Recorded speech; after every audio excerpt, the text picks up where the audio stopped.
God. Set my spirit free. Yahweh Shaddai. Yahweh Shaddai. Set my spirit free. Maraming palakpak. Maraming grasya. Maraming grasya. Konting palakpak. Konting grasya. Konting grasya. Lord Jesus, I trust in you. I trust in you. Lord Jesus. Palakpakan ng malakas na malakas ng ating Panginoon. Hallelujah! Praise God! Hallelujah! Ngayon naman, labas na po natin ang ating mga ngiti. Bakit natin kailangan ngumiti? Sapagkat tatanggapin natin si Jesus, ang salita ng Diyos. Sinabi ng ating Panginoon, nakikinig sa akin ang aking mga tupa.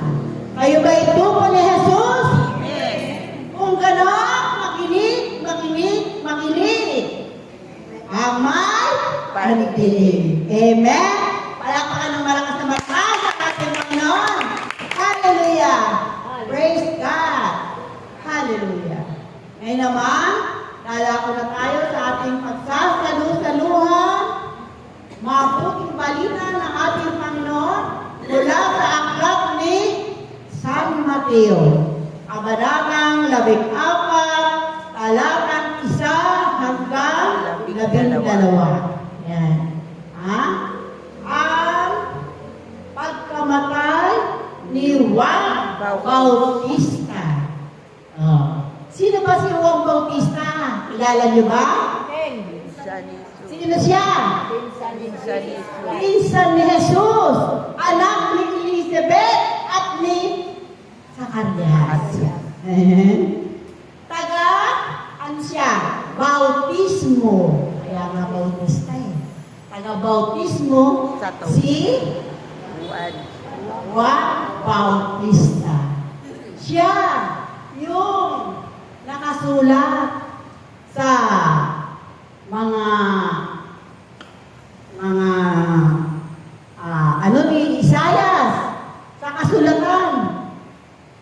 Ano siya? Siya yung sumisigaw na tinig sa ilang. Ano ang sinisigaw? Magsisi at talikuran ng inyong mga kasalanan. Yun ang sinisigaw ni Juan. No? Siya'y nagbabautismo upang ang lahat ay mabautismuhan at sila'y magsipagsisi sa kanilang mga kasalanan. Yan. Kaya si Juan Bautista ay unang isinugo bago pa ang Panginoon. Siya ang nagtatag ng kanyang daraanan ng ating Panginoon. Kaya nga marami ang nanalig na nampalataya kay Juan, no? Nagsipagsisi sila. Bago dumating si Jesus, bago nagminister si Jesus, marami na siyang nagbalik loob sa Diyos. Sa ating pagbasa, ano ang sabi? Nabalitaan ni Haring Herodes ang tungkol kay Jesus na naghihimala at gumagawa ng kababalaghan. Ano sabi niya sa kanyang mga lingkod? Yan si Juan Bautista na namuling na buhay. Kaya siya nakakagawa ng himala dahil siya si Juan Bautista. Ano nangyayari kay Herodes? Napapraning na. Diba? Napapraning siya. Bakit? Kasi may ginawa siya kay Juan Bautista. Diba? Siya ang nagpahuli, nagpagapos, no? At nagpabilanggo kay Juan Bautista. Bakit? Dahil kay Herodias na asawa ni Felipe na inaano ni Herodes. Madalas niya pagsabihan ni Herodes na huwag silang magsama ni Herodias sapagkat ito'y hindi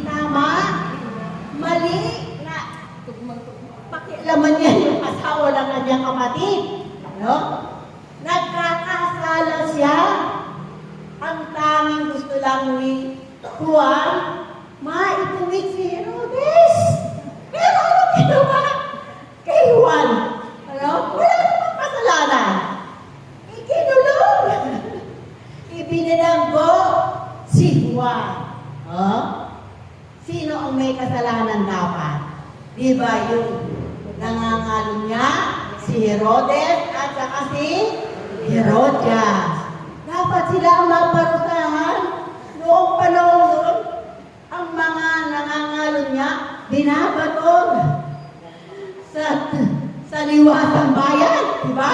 Pero bakit sila hindi napaparusahan? Oh, yan. Tunay nga na makapangyarihan. Hari pa naman. No, siya ang nag-uutos. Tapos, ikukulong. Siya yung nagpapakulong. Kaya nga ikinulong niya si Juan dahil napapahiya siya. Dahil naalalantad yung kanyang ginagawa kasalanan. Amen. Kaya nga, gusto na sanang ipapatay ni Herodes si Juan. Kaya lang, natakot sa mga Hudyo kasi kinikilala nila si Juan na isang propeta. Yan. Kaya hindi siya ipinapatay. Pero ang hindi alam ni Herodes, galit na galit at may timtim na galit si Herodias. Oh, kay Juan. Kaya nung magkaroon ng handaan, may nag-birthday pala yung hari. Yung kanyang anak, sumayaw ng ubod ganda. No? Kembot-kembot sa harapan ng mga bisita. Bisita ng hari. Ano? Pag-ending-ending at katuwa naman yung hari. No? Sa ginawa ng dalaga. Kaya naisumpa niya na ibibigay ang anumang magustuhan ng dalaga kahit na kalahati ng kanyang kayamanan. O, di ba? Pero anong ginawa nung dalaga? Pumunta muna doon sa ina at inudyukan siya.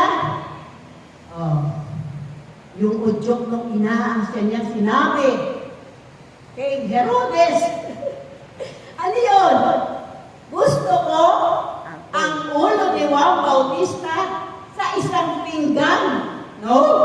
Nakakakilabo. Diba? Kaya nyo ba yun? Ilagay yung ulo at buhatin pa, dalhin ko sa nanay niya. Diba? Nakakapanginig. Nakakakilabo siya, pero nagawa. No? Parang pangkaraniwan lang sa kanila, yung pagpugot ng ulo. Diba? Kaya nga, no, dinala doon kay Herodias yung ulo. Ang gusto kasi, makita ng mga mata niya yung ulo ni Juan. Diba? Ano ba ang kasalanan ng ginawa nitong si Herodias? Pati yung anak niya idinamay sa pagkakasala. Ano yung kasalanan? Pumatay. Sila yung mastermind ng pagkamatay ni Juan Bautista. Amen? Karumal-dumal yung kamatayan ni Juan sa paningin ng mundo. Pero sa paningin ng Diyos, nagbigay ng parangal si Juan. Oh, sa Diyos, naparangalan niya ang Diyos sapagkat siya'y namatay dahil sa kanyang paghiling sa Diyos, dahil sa gustuhan niya mailigtas ang kanilang mga kaluluwa sa impyerno. Pero, hindi niya nagawa. Siya pa ang inunahan. Ano ba? Siya pa ang inalisa ng buhay. Sabi nga, hindi tayo dapat matakot no, sa pumapatay ng katawan, pero hindi nakapapatay na kaluluwa. Matakot tayo sa Diyos sapagkat siya ang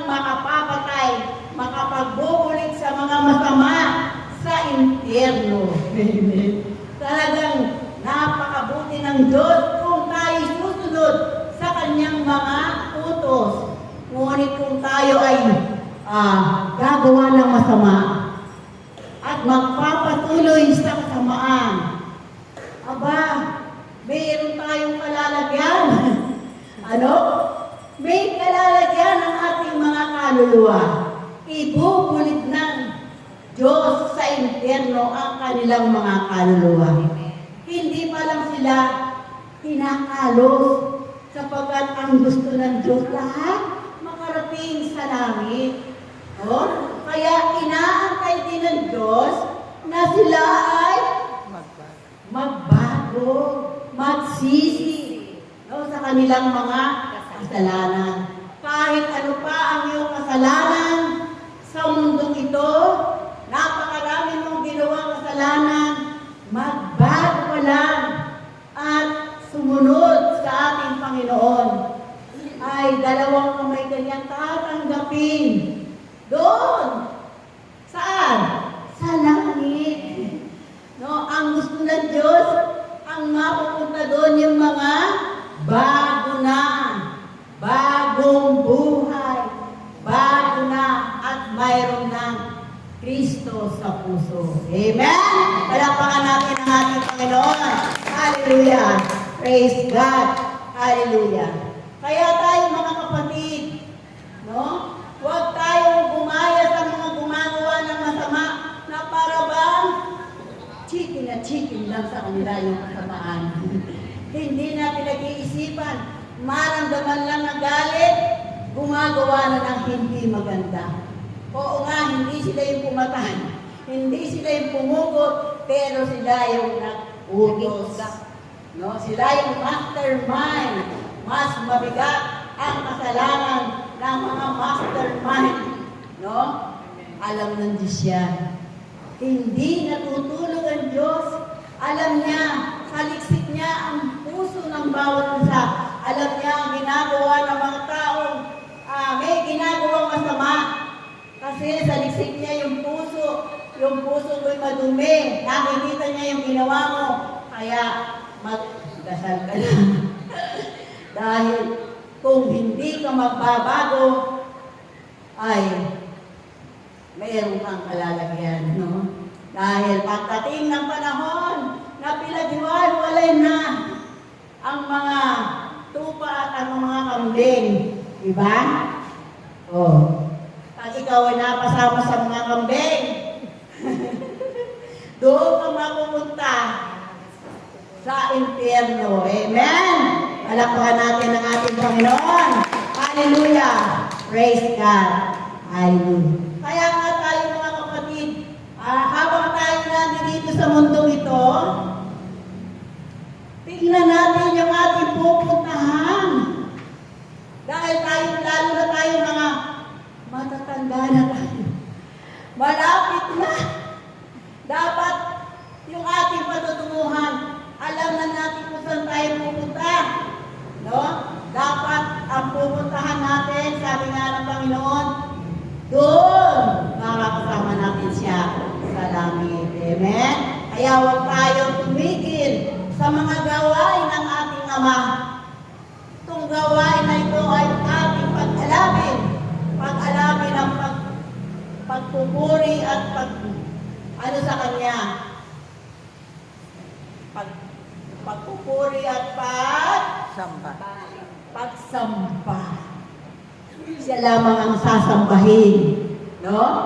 Hindi yung anong-anong mga bagay na akala mo'y mahalaga. Ang mahalaga ay ang Diyos na gumawa sa atin, nagbigay sa atin ng buhay. Yun ang dapat natin sambahin at paglingkuran. Amen? Palakpakan natin ang ating Panginoon. Hallelujah! Praise God! Hallelujah! Hallelujah! Hallelujah! Hallelujah! Kaya't kayong lahat ay lagi ninyong pakatatandaan. Iwasan ninyo ang simbuyo ng inyong mga puso't kalooban.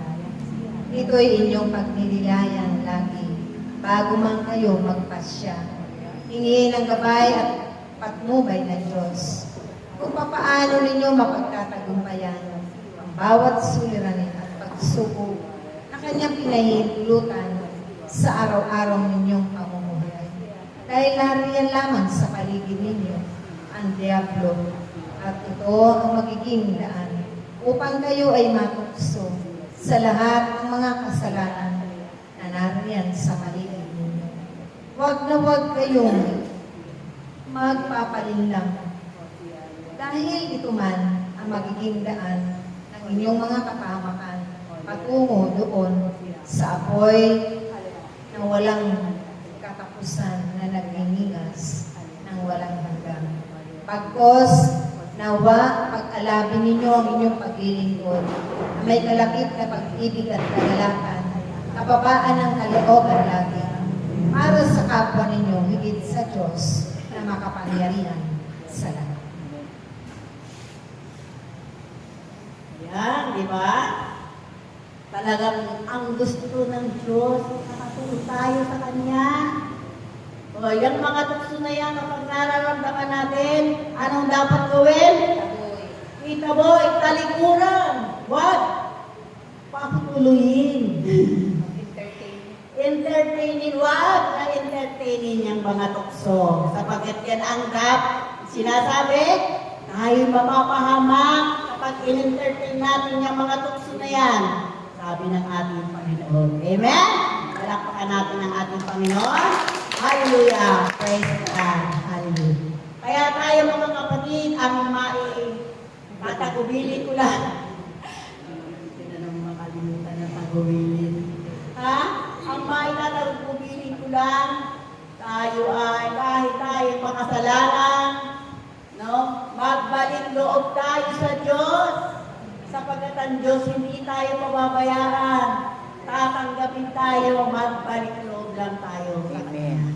At tayo, isipin natin na ang Diyos ay manatili sa ating mga puso upang tayo ay, upang ang Diyos ay dapat ang Diyos ay manatili sa puso natin. Huwag natin itatangki. Babaliwalain ng Diyos upang siya ay manatili sa ating buhay. No? At maglingkod tayo ng tapat hanggang wakas. Ang naglilingkod ng tapat hanggang wakas ang siyang Maliligtas. maliligtas. Amen. Palakpakan natin ang ating Panginoon. Hallelujah. Praise God.